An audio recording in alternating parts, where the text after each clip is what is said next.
Representative Moody, Chairman of the House Committee on Criminal Jurisprudence, and Representative Jeff Leach versus TDCJ and the Texas Department of Criminal Justice Correctional Institutions Division. Who wants to introduce the folks that are going to be participating?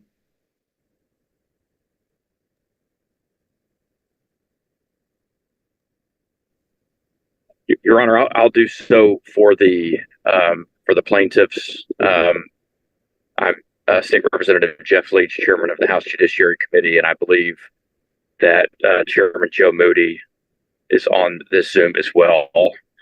And then former Supreme Court Justice Dale Wainwright is present for the plaintiffs as well. All right. And we have someone here from the Attorney General's office. Your Honor, this is Ed Marshall. We haven't been served with the pleading, and I have no idea what this is about. Okay. I think I was under the impression or understanding that it had been shared. No, it has not, Your Honor. Okay. Let's see, Mr. Leach or Mr. Wainwright, do you have someone who can make sure that that gets transmitted? Yes, it's my understanding that that the Attorney General's office has been well aware of this issue all day and knew this pleading was coming. And of course, it was just filed within the last, I think, 15 to 20 minutes. And so we're happy to share that with the Attorney General's office. If they want to include the email address in the chat of the Zoom, Your Honor, if that would be acceptable to you, then we can get that over to them immediately. That's fine. Mr. Marshall, you want to go ahead and do that? Yes, Judge.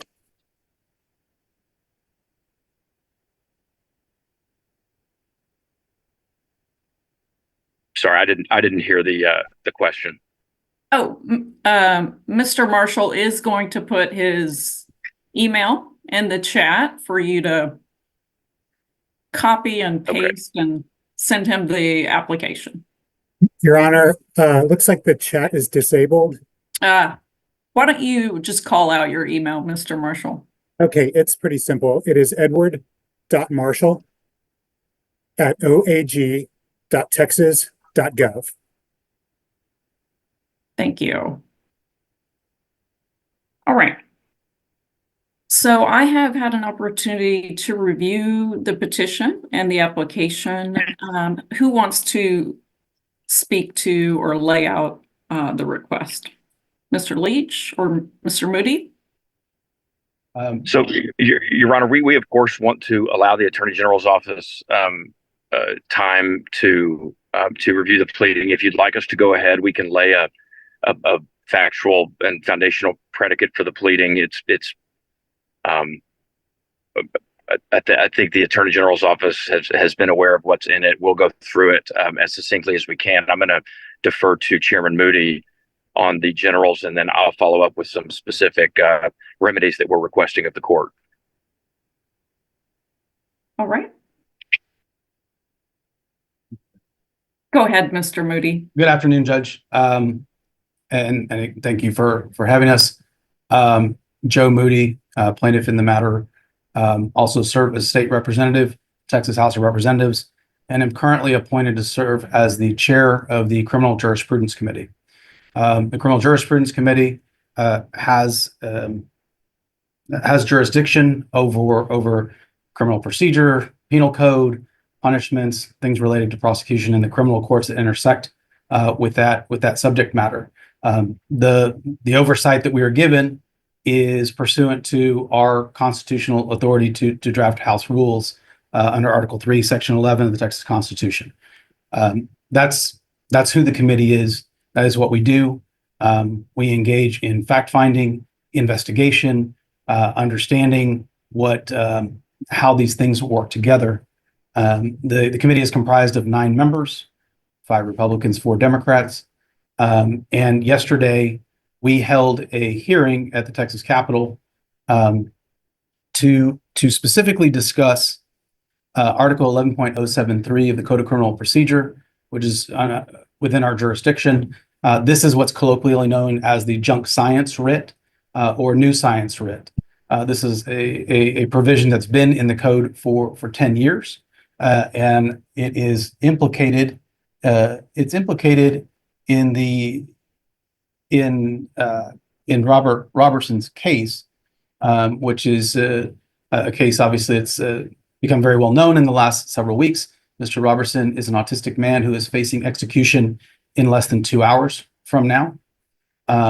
He has availed himself of utilization of the new science writ, and we wanted to explore what was happening in that case, how our statute was being utilized, whether we thought it was being utilized properly or as the legislature intended, if there was some drafting issues with it, or if there's something that was missing, because what we had expected to happen with the legislative intent of that statute, we don't believe was happening in Mr. Roberson's case and in other cases.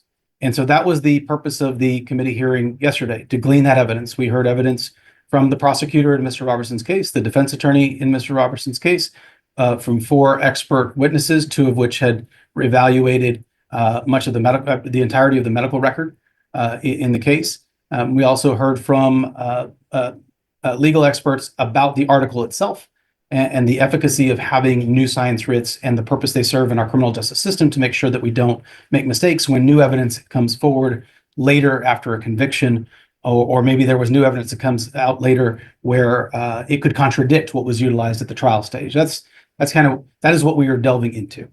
At the end of taking invited testimony yesterday, Representative Harrison and Representative Leach made a motion, which is within our rules and which in our statutory authority, made a motion to issue a subpoena for Robert Roberson.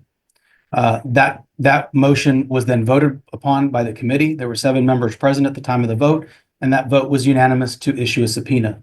That subpoena was served upon Mr. Roberson's attorney, Gretchen Swain. The TDCJ was made aware of it contemporaneously, that she had accepted service on his behalf. He was made aware of it as well through communication through TDCJ, and the reason the committee took that action and the legislative purpose behind it is that for us to understand, and Mr. Roberson is in a unique situation to understand this particular Code of Criminal Procedure provision. He is an autistic man who can talk through with the committee the investigation that he went through, the prosecution, and the appellate process, and whether and to what extent he felt there was due process or how his rights were respected or not respected in that process. He is uniquely situated to be able to give this information to the committee which is within its jurisdiction. We have statutory authority to issue these subpoenas.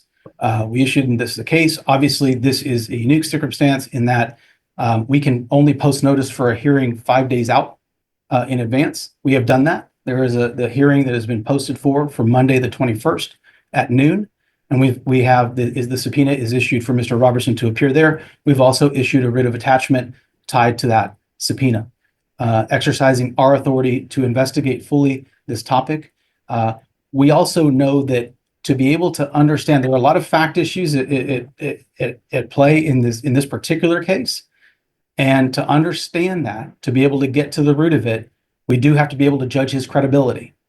And we cannot do that without speaking to him. And that is the urgency of this petition and the relief we're seeking. That is the posture that we're in today. And I'm going to defer to Mr. Leach on the rest of the request that we are seeking. Okay, go ahead. Thank you, Your Honor. Can you hear me okay? I can. Okay. Chairman Moody did a great job of covering the factual background and the predicate for our relief today. And without question, Your Honor, this is an extraordinary remedy that the legislature is seeking, but it's not undue. That the legislature is allowed this constitutional authority pursuant to the power given to the legislature under the Texas Constitution and our House rules. We, as Chairman Moody indicated, voted unanimously in our Criminal Jurisprudence Committee last night to subpoena Mr. Robertson. At our hearing next week, as Chairman Moody noted, we believe that his testimony is not only helpful for the committee and the legislature, but is vitally necessary.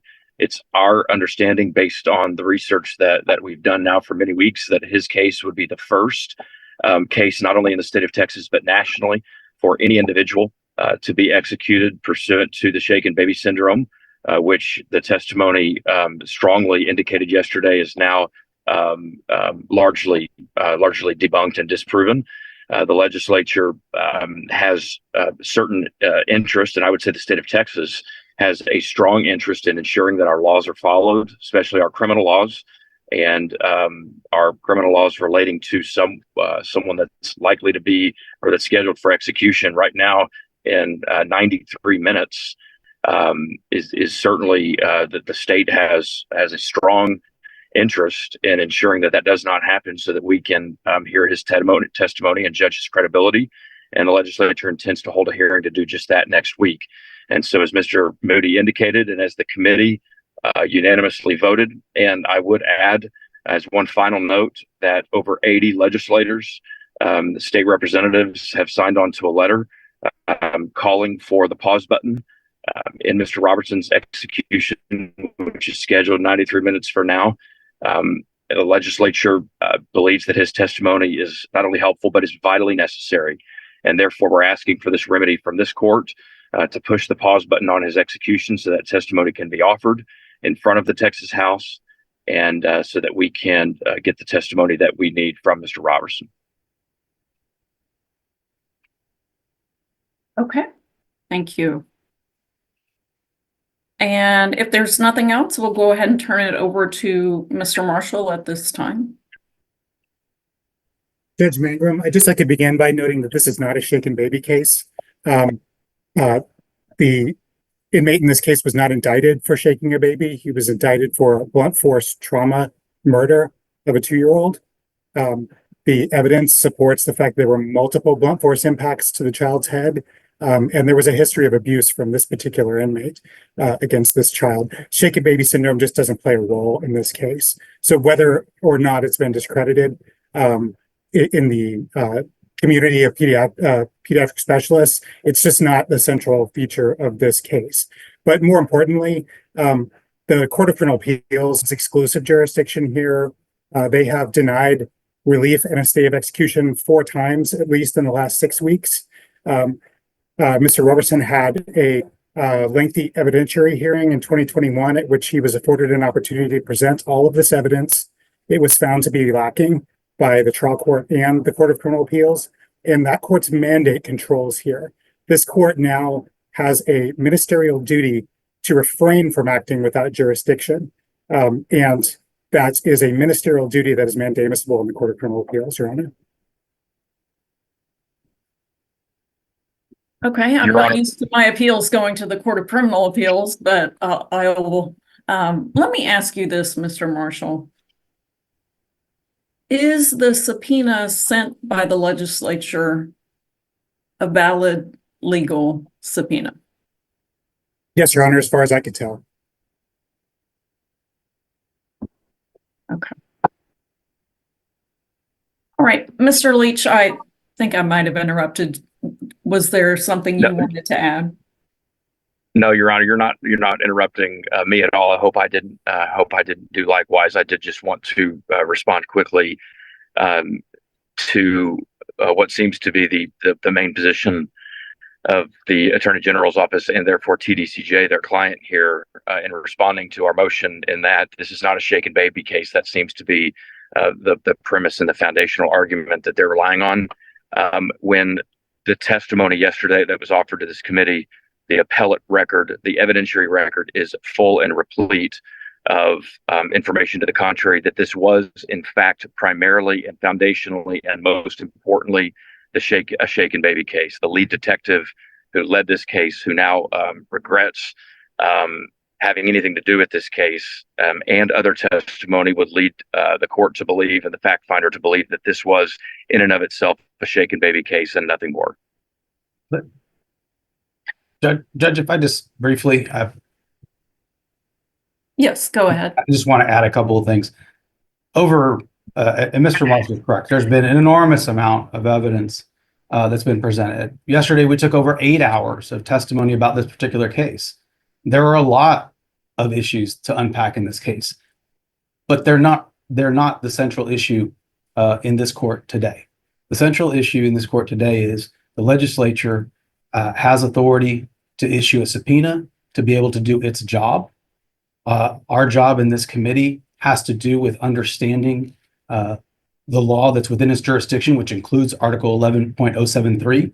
The record was very clear yesterday that a different standard than what is mandated by the legislature in the black letter of the law is being utilized in the courts. That is inappropriate. That is improper. And if that is the case, it is absolutely within the legislature's jurisdiction and within our power to be able to look into that. And that is the crux of why we need Mr. Robertson to testify. And no agency, with respect to TDCJ, can stand in the way of a legitimate subpoena that's been issued by the legislature in furtherance of a legitimate legislative purpose. And that's what we have here. People are going to argue about Mr. Robertson's case long after today and what happened and what didn't happen. The experts argued about it for weeks. But the issue today is, does the legislature have the authority to call a witness under a legitimate legislative purpose before it, and whether or not an agency can simply ignore that legally issued subpoena?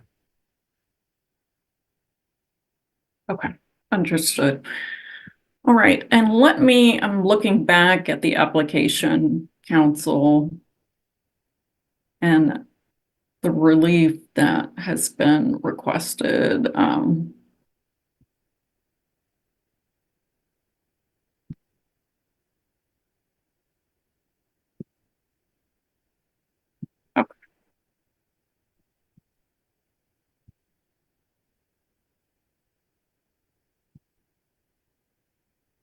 All right, I don't have anything else for you, counsel. Based on what I've heard this afternoon, the court will grant the TRO. If you could submit an order, I don't think I saw one. Send that over to our office. We'll get it signed. Judge, if I may ask, we would like a copy of the signed TRO as quickly as possible in order for us to seek our remedies in the Court of Criminal Appeals. Okay, and do we have your email? Oh, I do, because it's a part of the record, Mr. Marshall. So you will be getting that whenever it's sent out to the parties. Okay, thank you, Judge. All right. Thank you, Judge. Thank you, Your Honor. Thanks for your time. You're excused from the virtual courtroom. Thank you. Take care.